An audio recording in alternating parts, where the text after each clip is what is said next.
The following is a project of our nonprofit newsroom. Support Midcoast Morning and local community-centered journalism today by signing up to be a monthly sustaining donor at chly.ca/donate. It doesn't take much money to support local news. Hello and welcome to Midcoast Morning. I'm Joe Pugh. Nanaimo and the southern half of Vancouver Island are in a state of high fire danger, according to the BC Wildfire Service. There are 3 active wildfires on the island as of recording time, with Nanaimo breaking a 122-year-old temperature record over the weekend and summer fast approaching. On Tuesday, I got in touch with a representative from the Coastal Fire Center in Parksville to better understand the wildfire outlook over the coming months. My name is Gordon Robinson. I'm an information officer with the Coastal Fire Center. And could you explain, what exactly is the Coastal Fire Center? What does it do? So the BC Wildfire Service is divided into regional fire centers that deal with wildfire operations in those areas. Coastal Fire Center covers Vancouver Island, the Lower Mainland, and the Midcoast. The mainland portions going up to the height of land in the Coast Mountains. So as we speak right now, what's the wildfire situation on Vancouver Island? Yeah, we've seen a number of new starts in the last couple of days on Vancouver Island. The most prominent one that people are probably aware of is what we're calling the Namint Mountain Fire, which is to the maybe 8 kilometers to the south of the westernmost tip of Sprout Lake. It was pretty visible from Port Alberni on Sunday when it really got going and put up a pretty good column of smoke. That's the one most people are familiar with. We have another smaller fire inland from Campbell River at Middle Quinsam Lake. There was a small fire last night along Highway 4 near Kennedy Lake as well. And as of quite recently, we have a new start quite a ways inland, not near any communities, maybe 18 kilometers south of Parksville. And the fire that you mentioned there near Campbell River at points today was listed as out of control. Can you just explain, what does that designation mean? Sure. So we use a system to classify the stages of control for wildfires, which all fires start as out of control, which means we don't have containment on them and they may continue growing. After that, we've switched that one and the fire near Sprout Lake both to being held, which is the next stage of control, where we don't anticipate any additional growth under the forecasted conditions and with the current resources. So we're not expecting it to grow anymore as long as our crews are able to stay there and keep working on it and we don't get some crazy unanticipated wind event. And after that stage, we go into under control, which is where we believe it's received enough suppression action that there won't be any more growth regardless of resources or condition. And then out.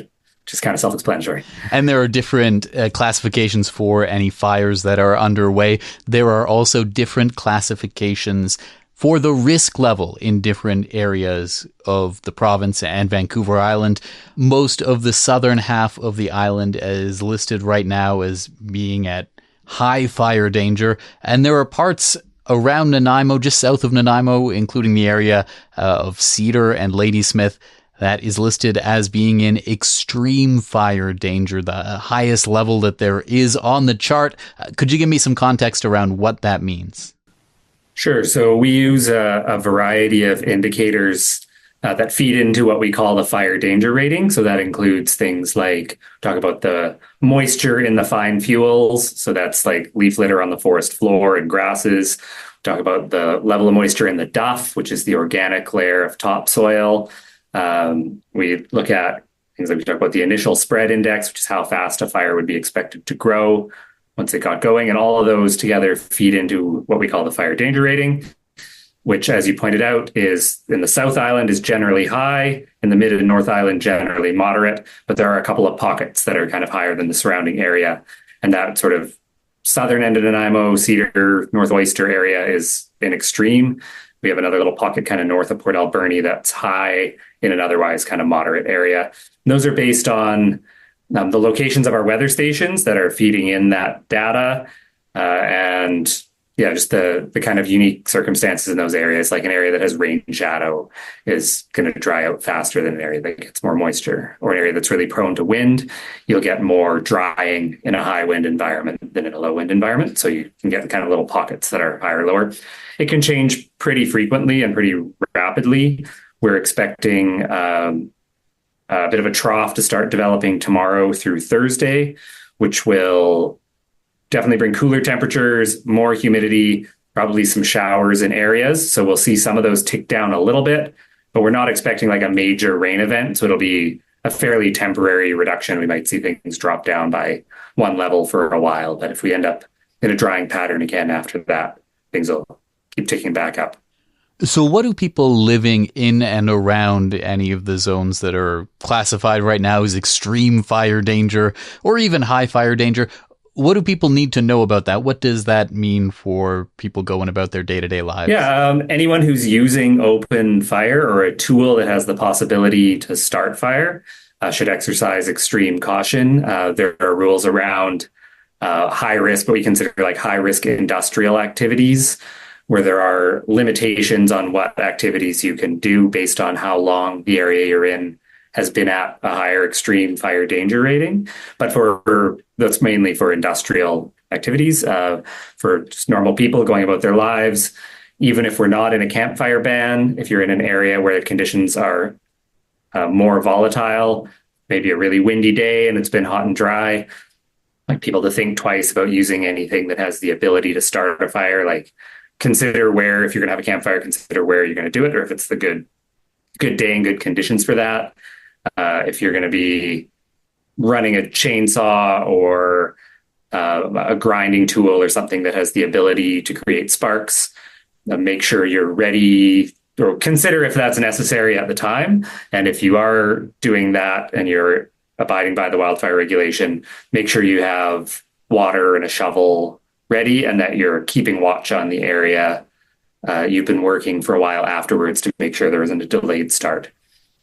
We've talked a little bit about some of the current conditions and current risk levels. Is there maybe a more medium-term outlook for what we can expect as the summer goes on Vancouver Island? And if so, how does it compare to what we've seen the last few years? Yeah, this year we've had a relatively slow start to the fire season. May was wetter than average. So far, June has been fairly dry. That's often a big driver of the fire season on the coast. In the interior, things like snowpack have a much higher impact on what the fire season is going to be like. Here on the coast, it's often the amount of rain we get in June is a pretty good indicator for the severity of the fire season. Just because if things stay green and moist longer from a wet June, the start of the season the start of like the really active burning part of the season is delayed. And then we end up with a shorter season. So fires that do get going have less time to burn before we start getting rain in usually September. But if you get a really dry June, things dry out faster. You can get obviously more starts at the time, but also fires that expand to the point that they can't be completely extinguished in that kind of initial attack phase are likely to hang on for longer. And you've suggested that while there's a little bit of rain in the forecast, it's looking like a drier June? Over the next week, we're looking at that trough setting up and giving us a bit of rain maybe on Thursday, and then drier, but not as back into kind of more seasonal, sort of normal June-like warmish and dryish conditions rather than the kind of extreme heat and dryness we saw on Sunday, Monday. You already addressed a couple of these just before, but what are some of the key differences between the rest of the province, the interior, and the forests on Vancouver Island when it comes to fire risks? Yeah, we're in different fuel types, obviously, and different types of the province, which you don't really see fires on the island and on the coast with that kind of really rapid spread that you do in the like grass and pine dominated ecosystems that you get in parts of the interior. The part of the province that's been having it the hardest for the last couple of years is the Northeast. They've been in persistent drought over that time, and they also have a fuel type where there's very deep muskeg in a lot of that area. So when a big fire gets going and it burns down deep into that heat can stay trapped over the entire winter deep underground, in some cases like 10, 12 feet underground, to the point that it's not detectable. Whereas here, like our fires will generally be rained out in the fall, like big fires that are just going to be contained and held for the rest of the season. Those will be usually extinguished by rain in the fall. But over the last couple of years up in the Northeast, they've had fires holding over through the entire winter and sparking back up again. They've also had a lot more lightning, which geographically speaking, on the coast, at least on the south coast, we don't get a lot of lightning in the spring. It usually starts showing up kind of in late July into August. In the interior, there are other weather systems dominate, and they can get lightning, or they tend to get lightning earlier than we do. What percentage, roughly, of the fires that do show up on Vancouver Island are human-caused versus caused by something like lightning? I don't know about Vancouver Island specifically. At kind of the larger scale than that, over the entire season, for all of BC, it's usually about 60% natural, 40% human. On the coast, just because we're where most of the population is, that's roughly reversed. It's about 60% human, 40% natural. And most of the forest land on the southeastern part of Vancouver Island is privately owned. Does that factor in? How does that change the situation when it comes to fires? It does. It doesn't change the physics and like the natural phenomena of fire. It does often, if there are fires occurring on private forest lands, there's an obligation for the landowner to suppress that fire. Like it's more on the who's paying for it end can be a bit different. But we will also assist with those when the landowner isn't capable of suppressing the fire on their own. I also wanted to ask today about smoke from wildfires taking place in other parts of the province, the country, the continent. Do we have any kind of a forecast on what we could expect to see around here? Around here, the times we tend to get the most smoke impact on the island is either when we have like larger fires burning on the island. It's often like up in areas like Strathcona Park, where it's large kind of natural expanses. And sometimes just from a land management point of view, the decision's made to let those fires just run naturally. That can end up with smoke in those surrounding areas. The times that we've had it really bad covering most of the island are usually when there are big fires in the kind of southern interior of the province, and we get outflow wind conditions, which kind of push all that smoke and that dry, hot air out of that interior, that Okanagan and Caribou Plateau area. They get pushed down the valleys and out over the island. That's not the like common wind pattern. It's usually, obviously on the island, we're generally getting flows from the west, southwest, northwest off the ocean. But sometimes when conditions set up right, we do get those outflow winds. And if there happen to be big fires in the southern interior at the time, that's when we really get blanketed here. Has there ever been a situation on Vancouver Island that you're aware of where a fire has come close, a wildfire, a forest fire has come close to interacting with an urban area? And what are some of the plans in place to mitigate that kind of situation? Yeah, I can't think of any on the island off the top of my head that were like true interface fires where they were like coming into a community. I mean, there may well have been one that I'm just not aware of. So I can't say that's never happened. Certainly not in recent years to the same extent that has happened in the interior in some cases. But the wildfire service, the fire zones coordinate with the local fire departments for support. We support each other, and they often provide that expertise in structural protection, whereas our crews are trained and equipped mostly to deal with wildland fire. We also, BC Wildfire Service has structural protection specialists and crews with big trailers full of sprinklers and pumps and bladders and things like that for setting up protection on homes. People who do live in that interface area, if you're living like on the edge of town into the forest, we really encourage people to look at firesmart.ca, which has a lot of resources on how you can manage your property to reduce the risk to your home. That includes things like building materials and also just like basic maintenance, keeping fine fuels and like plants cut back away from your house, and things like larger trees, obviously, as well. including things like not stacking firewood under your eaves, like making sure that's at a separate point.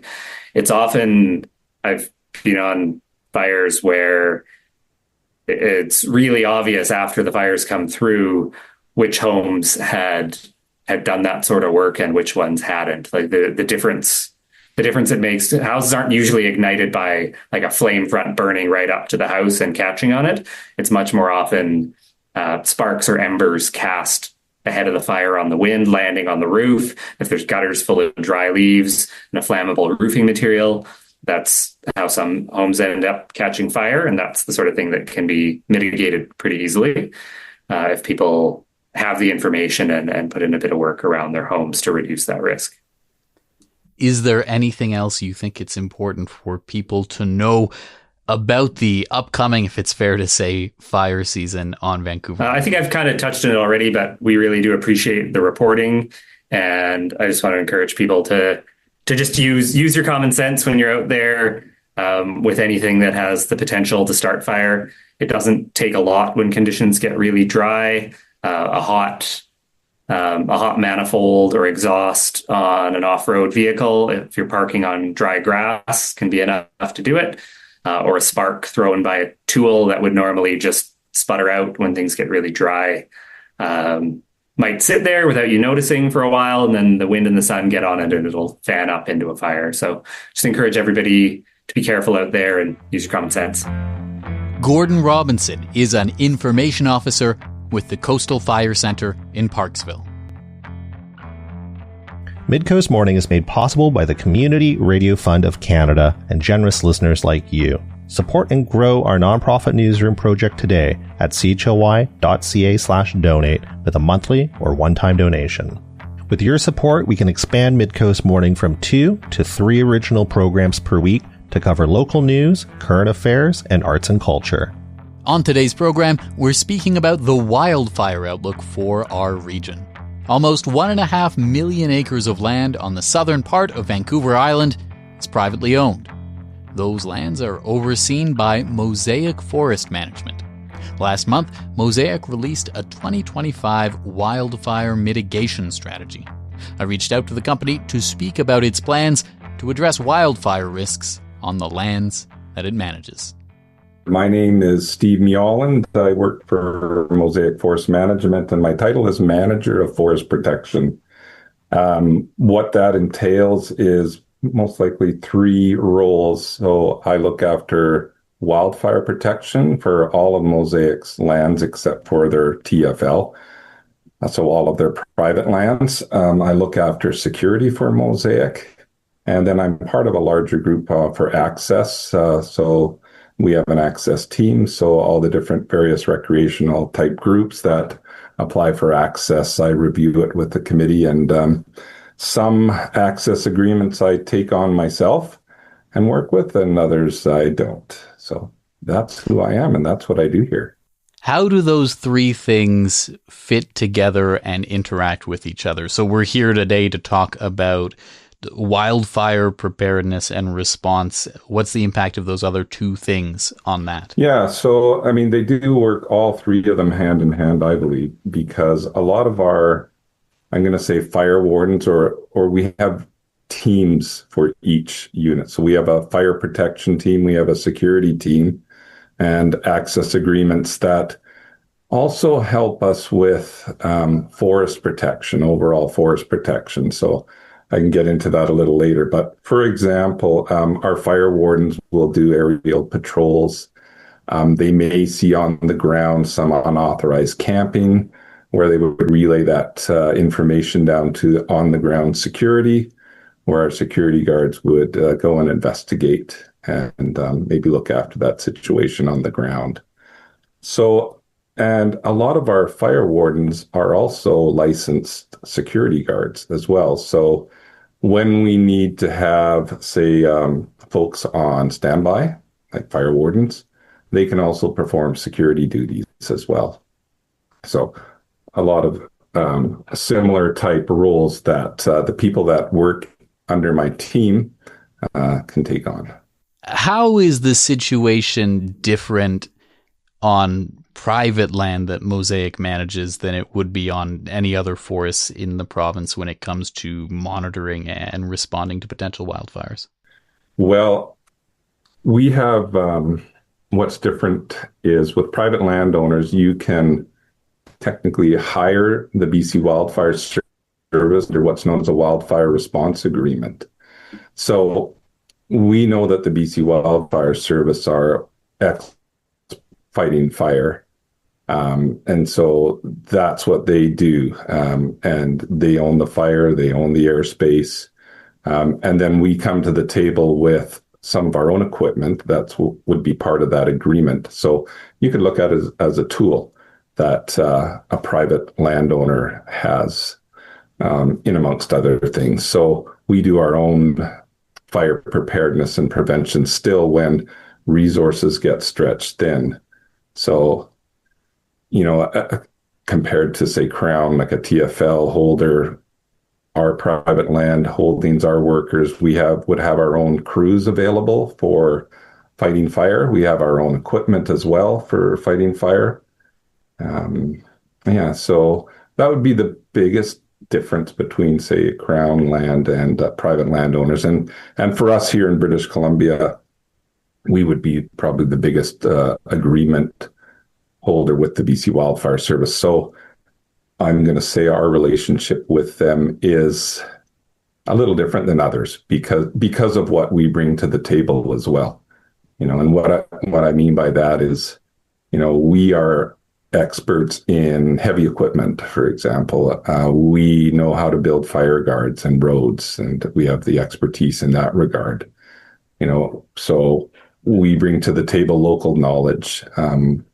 Being a large company, again, we have us to up-to-date information and data that the government might not have in their possession. So it's really a good working relationship that we have with the BC Wildfire Service. Can you give me a sense of just how much forest on the southeastern part of Vancouver Island that Mosaic manages as private land? I sure can. Give or take a few thousand hectares. So overall, we're looking at metric. We have about 573,000 hectares, which is about 1.42 million acres. Recently, we reorganized our regions to just a north and a south. Previously, we had a north, a central, and a south. So if you look at our what we would consider central and south, you're looking at about 424,000 hectares, which is just over 1 million acres, which is quite a significant amount of land to manage, private land. Mosaic recently ran a survey about how people use some Mosaic managed lands recreationally. How would you respond to people who might be concerned that the issue of wildfires might be used as a reason to limit recreational access to some of the 1.4 million acres of forest in the southeast of Vancouver Island? Well, Joe, I don't think it might be used. It is used. Wildfires are a fact, and human-caused wildfires are just a fact of what's happening out on the land base, whether it's Crown or private land. And if you don't restrict the access when we have high and extreme fire conditions, you definitely put some of the values of the forest, not just for Mosaic, but our Indigenous partners and the public at risk. So that is why we will restrict access when it's necessary. Do you have a sense of when some of the results of that survey might make their way out into the public? I know that they're compiling the results, and I know we had a lot of responses, which was great to see. Didn't surprise me too much. I have pretty good feelers out there on, in my role, I guess how people feel about, whether it goes right back to, how the private land came to be. It is a bit unique a situation here on Vancouver Island where the landowner does have more control over how access is done. I think the results will have them available. I'm going to say, I'm just guessing, but I think the end of the month. I know that some of the communication groups are putting the numbers together and having a look at what the results are. That's my sense. I think we'll have the results soon. I think we'll discuss them internally, and I hope that there is an opportunity for more to liberate access appropriately. I mean, I think the survey itself was long overdue. I think it's a good idea to get the views of the public, and I think they understand, for the most part, that controlling access at certain times of the year for safety as well, while we're operating, and there's, we have heavy equipment out there, we have industrial road activities occurring. It's like an active work site. So I think generally the public understand that. And then weekend access is something or areas where we're not active are potentially an opportunity. And we just have to make sure that everything is done safely. Steve Mjaaland is in charge of wildfire protection on the private lands managed by Mosaic Forest Management. That's our show for the day. Thank you for joining me. I'm Joe Pugh, host and producer of Midcoast Morning. Jesse Woodward is our executive producer, and Arby Frew is our technical advisor. You can sign up for CHLY's newsletter at chly.ca/subscribe. If you have a story you'd like us to cover, email us at news@chly.ca. Our theme song is First One by local Nanaimo band Waste Management. That's all for now. I'll talk to you on another Midcoast Morning. Midcoast Morning would not be possible without the funding of the Community Radio Fund of Canada's Radio Meters program and listeners like you.